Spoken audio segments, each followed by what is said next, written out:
नमस्कार दोस्तों, क्या आपको पता है कि यूरोपियन यूनियन के द्वारा 90% रशियन ऑयल को बैन किया जा रहा है। ये आप न्यूज़ देख पाओगे।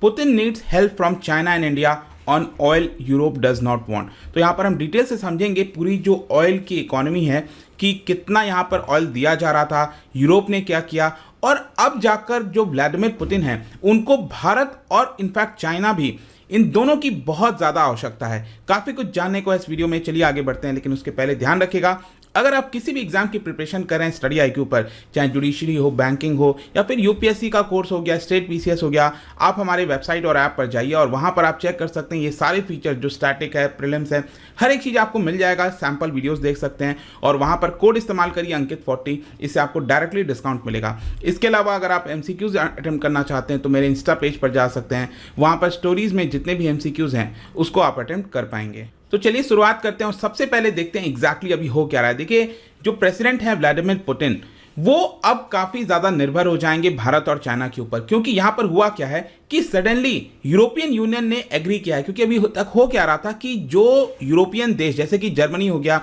बहुत से ऐसे देश हैं जो कि काफ़ी हेविली डिपेंडेंट थे रशिया के ऑयल के ऊपर, रशिया के नेचुरल गैस के ऊपर, और इसलिए वो पूरी तरह से बैन नहीं कर पा रहे थे।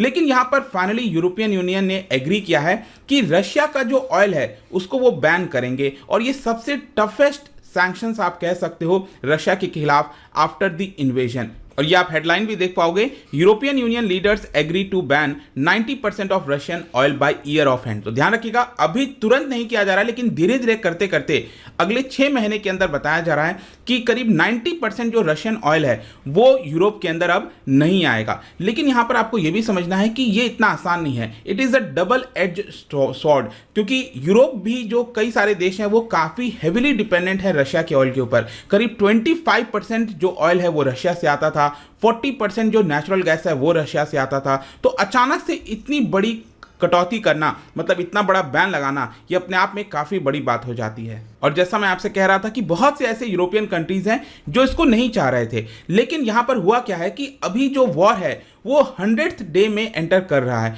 तो 100 दिन होने जा रहे हैं और रशिया जो है वो और भी ज्यादा ऑफेंसिव हो रहा है यूक्रेन के ईस्टर्न साइड में। अब आपको पता है कि ईस्टर्न साइड में बहुत ज्यादा बॉम्बिंग की जा रही है। तो यूरोपियन नेशंस ने फाइनली डिसाइड किया कि अब हमें यहां पर और ज्यादा सख्त कदम उठाना पड़ेगा और 90% जो ऑयल है उसको बैन करेंगे। अब इसकी वजह से अगर रशिया का कॉस्ट देखें तो रशिया का बताया जा रहा है कि हर साल जो कमाई होती थी रशिया को एक्सपोर्ट करने से, यहां पर $10 बिलियन का लॉस हो सकता है पुतिन को। अगर वो ऑयल कहीं और नहीं बेचा गया तो करीब $10 बिलियन, एक बड़ा अमाउंट होता है, वो रशिया को लॉस हो जाएगा। और इसीलिए आप देखोगे कि जब से यहां पर इन्वेजन स्टार्ट किया गया, ये फरवरी का महीना था, तो यहां पर क्या है कि जो भी ऑयल प्रोड्यूस करता है रशिया तो उसको बैरल में स्टोर करता है। तो अब क्या होता है, कई सारे जो स्टोरेज होते हैं वो तो आपका लैंड पर होते हैं, लैंड पर बड़े बड़े स्टोरेज बने रहते हैं, लेकिन बहुत बड़ी मात्रा में यहां पर जो शिप्स हैं वहां पर भी स्टोरेज बना होता है, बड़े बड़े टैंकर्स होते हैं। तो उसको फ्लोटिंग स्टोरेज कहा जाता है, जो ओशियंस पर, सीज पर जो फ्लोटिंग स्टोरेज होता है।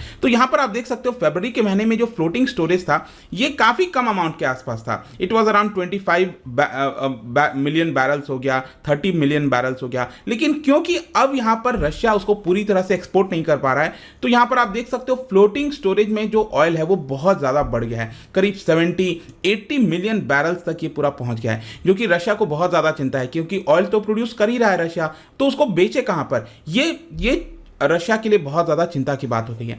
लेकिन जैसे ये डिसीजन लिया गया था, आप देख पाओगे यहाँ पर जो यूरोपियन यूनियन की प्रेसिडेंट हैं उन्होंने इसके बारे में लिखा कि 90% ऑयल को बैन किया जा रहा है। उसके जस्ट बाद ही यहाँ पर रशिया की जो परमानेंट रिप्रेजेंटेटिव हैं to international organisation in Vienna, उन्होंने यहाँ पर ये पर्टिकुलर ट्वीट किया और ये कहा कि अगर यहाँ पर रशिया का ऑयल नहीं खरीदेगा यूरोप तो हम और भी दूसरे बायर्स ढूंढ लेंगे। अब वो दूसरे बायर्स कौन हो सकते हैं, ये बहुत इंपॉर्टेंट हो जाता है, क्योंकि ये जो लेटेस्ट मेजर्स लिया गया है इसके बाद, जैसा मैं बता रहा था कि Putin will now be heavily dependent on India and Russia. मैं आपको बताऊंगा इसका मेन कारण क्या है, क्योंकि मेन चीज क्या है ना कि बहुत कम ऐसे कंट्रीज हैं जो कि इस तरह के ऑयल को प्रोसेस कर सकते हैं।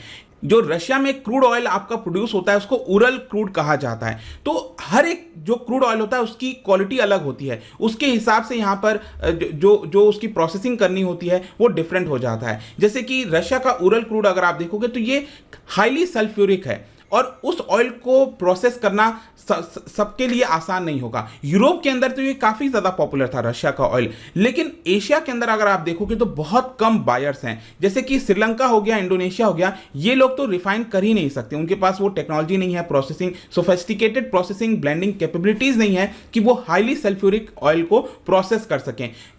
एशिया के अंदर कुछ ही ऐसे देश हैं जैसे भारत हो गया, चाइना हो गया, इन्हीं के पास रिफाइनरीज हैं जो कि उरल क्रूड को यहां पर प्रोसेस कर सकते हैं। और इसी की वजह से मैं कह रहा हूं कि अब पुतिन जो है वो भारत और चाइना से बड़ी मात्रा में मदद चाहेंगे कि ये दोनों देश ज्यादा से ज्यादा जो ऑयल है वो खरीदें। इनफैक्ट ये भी आप देख पाओगे यहां पर जो रिफाइनरी है, भारत के अंदर काफी सारी रिफाइनरीज आपको मिलेंगी। नायरा एनर्जी हो गया, इसके अलावा Bharat petroleum, Hindustan petroleum, Indian oil corporation, Mangalore हो गया, इन सबके पास ऐसी रिफाइनरीज हैं जो कि रशिया के उरल ऑयल को जो है, उरल क्रूड को प्रोसेस कर सकती हैं।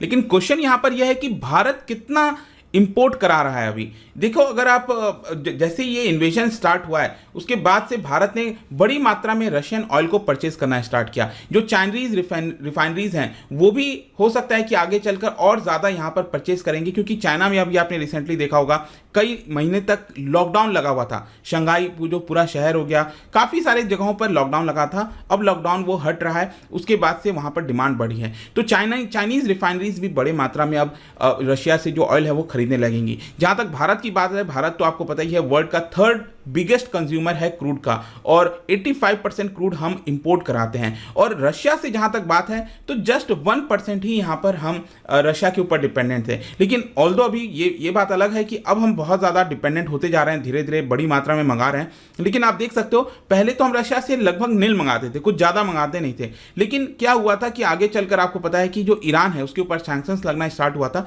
तब हमने दूसरे जो सेलर्स हैं उनको ढूंढना स्टार्ट किया, तब हम रशिया से धीरे धीरे थोड़ी मात्रा में मंगाने लगे। लेकिन वो भी 1% से कम था, जितना ऑयल मंगाते थे 1% से कम था। लेकिन अभी अगर आप देखोगे जब से वॉर स्टार्ट हुआ है तो मिलियंस ऑफ बैरल्स जो हैं वो भारत के द्वारा इंपोर्ट कराए गए हैं एट स्टीप डिस्काउंट। इसका मेन कारण यह है कि रशिया हमें बड़ी मात्रा में डिस्काउंट देता है, $30 पर बैरल, आप सोच सकते हो। और इसीलिए अभी तक जब से वॉर स्टार्ट हुआ है अभी तक आप देख सकते हो 34 मिलियन बैरल्स भारत ने यहाँ पर इंपोर्ट कराए हैं। अगर आप अभी लेटेस्ट आंकड़ा देखोगे तो इसी महीने जो पिछला वाला महीना गया है आपका मई का महीना, उसमें 24 मिलियन बैरल्स मंगाया गया था। अप्रैल के महीने में 7.2 मिलियन बैरल्स और मार्च के महीने में 3 मिलियन बैरल्स। और इस महीना, ये जो अभी महीना स्टार्ट हुआ है जून का महीना, इसमें एक्सपेक्ट किया जा रहा है कि 28 मिलियन बैरल्स और मंगाया जाएगा। तो इसी से आप समझ रहे होंगे कि हर महीने लगातार जो रशिया से ऑयल है वो भारत ज़्यादा से ज़्यादा इंपोर्ट कर रहा है। ये 2 चार्ट दिखा रहे हैं, ये आप देख सकते हो वॉर होने के पहले, मतलब 2021 में, और ये 2022 में आप देख सकते हो। इसमें क्लियरली ये वाला जो आप देखोगे इसका जो हिस्सा है वो इस वाले चार्ट में यहाँ पर बढ़ गया है। इसका मेन कारण यह है कि ये रिप्रेजेंट कर रहा है आपका जो क्रूड ऑयल होता है। तो यहाँ पर क्रूड ऑयल हमने काफ़ी ज़्यादा मंगाना स्टार्ट कर दिया। आप देख सकते हो 2021 में मुश्किल से हमने $551 मिलियन के जो क्रूड ऑयल है वो परचेज किया था रशिया से। लेकिन अब ये ऑलरेडी अभी कुछ ही महीने गुजरे हैं 2800 मिलियन से भी ज़्यादा डॉलर का जो हमने ऑयल है वो मंगाया है। तो फाइनली कंक्लूजन क्या निकल सकता है? देखो, कंक्लूजन अभी के लिए यही है कि जो एनर्जी हंग्री चाइना है उसने भी रशिया से ऑयल परचेज किया है despite threat from western sanctions. लेकिन अब भारत और चाइना कितना ऑयल खरीद पाएंगे ये तो देखने वाली बात होगी, क्योंकि उसकी भी तो लिमिट होगी कि कितना हम प्रोसेस कर सकते हैं रशिया के ऑयल को। लेकिन डेफिनेटली आप कह सकते हो कि रशिया और ज़्यादा डिस्काउंट प्रोवाइड कर सकता है भारत और चाइना को, ताकि हम ज़्यादा से ज़्यादा रशिया का जो ऑयल है वो खरीदें। देखते हैं आगे क्या होता है, बट आई होप कि जो भी कुछ इस समय चल रहा है वो आपको समझ में आ गया होगा। जाने से पहले एक इंटरेस्टिंग क्वेश्चन, क्योंकि हम एनर्जी की बात कर रहे हैं, तो क्या आप बता सकते हो कि जो LPG है, liquefied petroleum gas, it is mainly a mixture of what? इन दो में से कौन सा करेक्ट आंसर होगा? इसका राइट आंसर आपको पता ही है, मेरे इंस्टाग्राम पर तो मिलेगा ही। वहाँ पर अगर आप नहीं हो कोई बात नहीं, टेलीग्राम से भी ले सकते हैं इसका सही उत्तर। मैं कई सारे जो MCQs हैं वो आप स्टोरीज में देख सकते हैं, वहाँ पर प्ले कर सकते हैं। बाकी अगर आपको PDF चाहिए तो टेलीग्राम पर आइए, अलग अलग सोशल मीडिया पर भी आप जुड़ पाओगे। और जैसा मैंने बताया, किसी भी एग्जाम की प्रिपरेशन कर रहे हैं, यूज़ दिस कोड अंकित40 से आपको डायरेक्टली जो मैक्सिमम डिस्काउंट है 40% का मिलेगा। आई होप कि वीडियो आपको पसंद आया होगा। मिलता हूँ आपसे next time. Till then, thank you very much, see you soon.